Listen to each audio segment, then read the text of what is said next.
Когда в городе пахнет корицей, ты знаешь, что кто-то только что умер.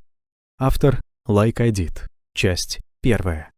Перед началом этой истории хочу порекомендовать вам канал «Охотника на ведьм».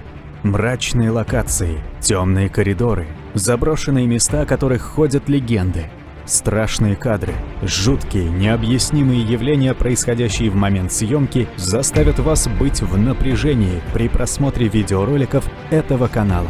Ссылка будет в описании под этим видео. Я живу в этом городе под названием Тетлтоу с самого рождения. Тогда здесь пахло мускатным орехом. Это довольно красивое место. У каждого, кто здесь живет, есть все, чего он только может пожелать. У каждой семьи есть большой дом с достаточным количеством комнат, чтобы при желании целые поколения могли жить вместе. Люди здесь сразу получают машину, хотя в ней нет никакой необходимости. Отсюда все равно никогда никто не уезжает, а город достаточно мал, чтобы по нему можно было разъезжать на велосипеде. Прогуляться по центру города можно и пешком. В нем куча маленьких магазинчиков и ресторанов. Каждое место — это буквально шедевр, которым управляют важные члены общества. Здесь есть цветочный магазин, где выращивают самые необычные растения с самыми яркими цветами. Есть магазин, где делают ботинки, которые заставляют вас захотеть начать танцевать и никогда не останавливаться. Здесь есть ювелирный магазин с бриллиантами, которых вы никогда раньше не видели. Однако самое важное место, которое делает наш город таким, какой он есть, это замечательная пекарня миссис Холли. Миссис Холли – пожилая женщина с румяными щеками, которая всегда носит фиолетовые платья. Она любит петь, выпекая самую вкусную выпечку, хлеб и печенье. Войдя в эту замечательную пекарню, вам больше никогда не захочется уйти. К сожалению, нам нельзя покупать что-либо из произведенного ни в пекарне, ни в других магазинах, потому что все товары идут на экспорт. В этом особом месте, которое мы называем Тетлтоу, происходит нечто особенно интересное. Знаете, каждый раз, когда в нашей маленькой больнице рождаются дети, в городе пахнет мускатным орехом, а когда кто-то умирает, пахнет корицей. Это происходит потому, что как только новость доходит до прекрасной миссис Холли, она начинает печь, чтобы все в городе почувствовали запах того, что у нас появился новый житель или кто-то ушел из жизни. Мы все к этому привыкли и не хотели бы, чтобы было по-другому. Запах города может многое рассказать вам о его истории. Париж пахнет маслом, Берлин – железом, а Неаполь пахнет базиликом. Ну, сама я никогда не бывала ни в одном из этих мест, так что не могу сказать вам наверняка, но именно так описал бы их мой дедушка. Ему нравилось объяснять мир своим обонянием. Мой дедушка был самым замечательным человеком, которого я знала, и одним из немногих людей, которым разрешалось время от времени покидать город. Он был экспортером. Я до сих пор помню тот день, когда он ушел. Корица никогда не пахла слаще. Тетлтоу — это особое место. Люди, которым выпала честь жить здесь, никогда не испытывают недостатка. Но, конечно, за эту легкую и спокойную жизнь приходится платить. Если вы живете здесь, вам нужно придерживаться наших правил. Их не так много, и следовать им не так уж и сложно. Вам просто нужно быть к ним готовым. Например, если вы хотите жить в Тетлтоу, вам нужно работать. Когда ребенок достигает определенного возраста, ему дают работу. Как я уже сказала, у нас есть много местных магазинов. Я знаю, это звучит немного странно.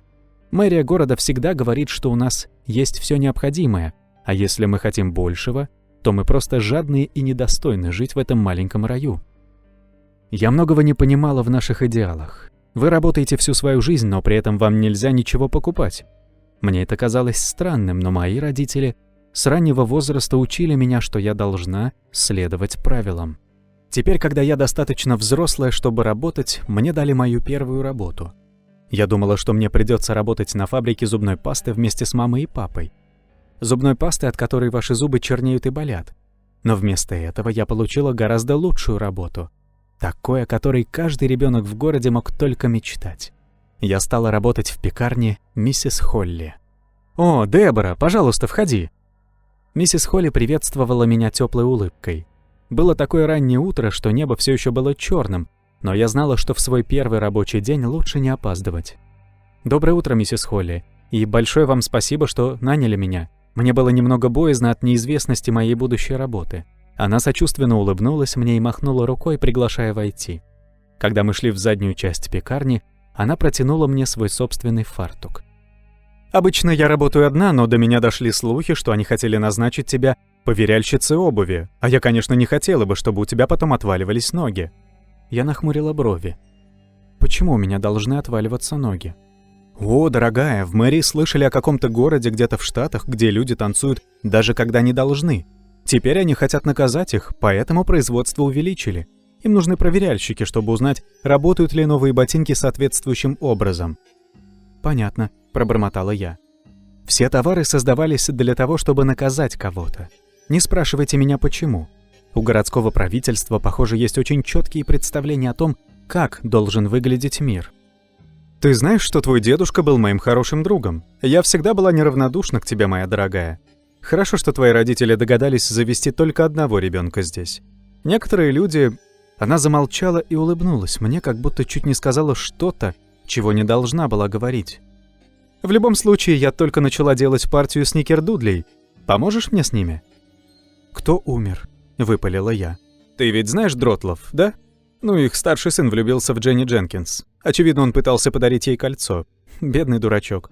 Он знал, что произойдет, если они узнают». Чем дольше я работала в пекарне миссис Холли, тем больше начинала понимать, что на самом деле происходит в нашем городе. Фабрики и магазины создавали что-то ужасное. Все, кто был достаточно взрослым, знали об этом, но предпочли просто игнорировать это. По разным причинам. Жизнь здесь была действительно идеальной, пока вы работали и не брали ничего из запрещенных магазинов. Вам просто не о чем было больше волноваться. В городе и так достаточно магазинов, раздающих законные вещи бесплатно. Дом, машина, еда, напитки, развлечения и все остальное, что вы могли себе представить.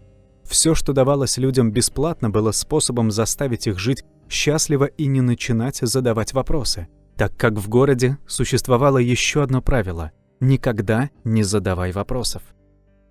Что сделал мой дедушка? Я знаю, что мне нельзя спрашивать. Миссис Холли могла ударить меня, причинить мне боль, заставить их сжечь меня, но почему-то я не смогла удержаться, чтобы не выпалить эти слова. Я задавала себе этот вопрос каждый раз, когда чувствовала запах корицы. Кроме этого, мы с миссис Холли сблизились. Я чувствовала, что могу ей доверять.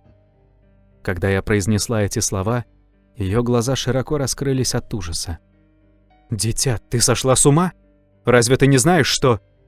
«Я не должна задавать вопросов, я знаю. Но ты же знаешь, что на днях они забрали Тимми, моего соседа. Он был таким добрым и милым человеком. Его отправили в крематорий, а он отказался. Поэтому они сами бросили его туда.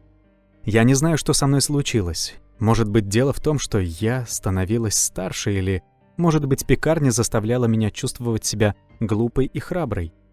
Тимми был не единственным, кого они забрали, но его потеря причинила мне много боли. Он был добрым мальчиком». Миссис Холли вздохнула. «Твой дедушка не выполнял свою работу. Он должен был ездить по миру и продавать, но вместо этого уничтожал товары. Он получал деньги разными способами, но Мэри обнаружила, что он обманывал их. Это все, что я скажу, и больше никогда ни о чем не спрашивай». Она взяла со своего стола деревянную скалку, и я увидела боль в ее глазах, когда она подняла ее и изо всех сил ударила меня по руке.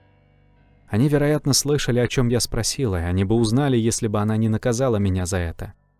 Я знала, что она не хотела причинять мне боль, но я сама была виновата в том, что задавала вопросы.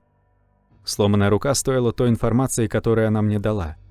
Кроме того, мое наказание могло быть гораздо хуже. Я думала, что поняла Теттлтоу, но простые ответы никогда не могут удовлетворить сложные вопросы. Теперь я это понимаю. Долгое время я думала, что это из-за запаха. Мускатный орех делал вас счастливым, корица научила вас бояться. За исключением того, что я каждый день проводила в пекарне, окружённая запахами, и поэтому начала относиться к ним скептически.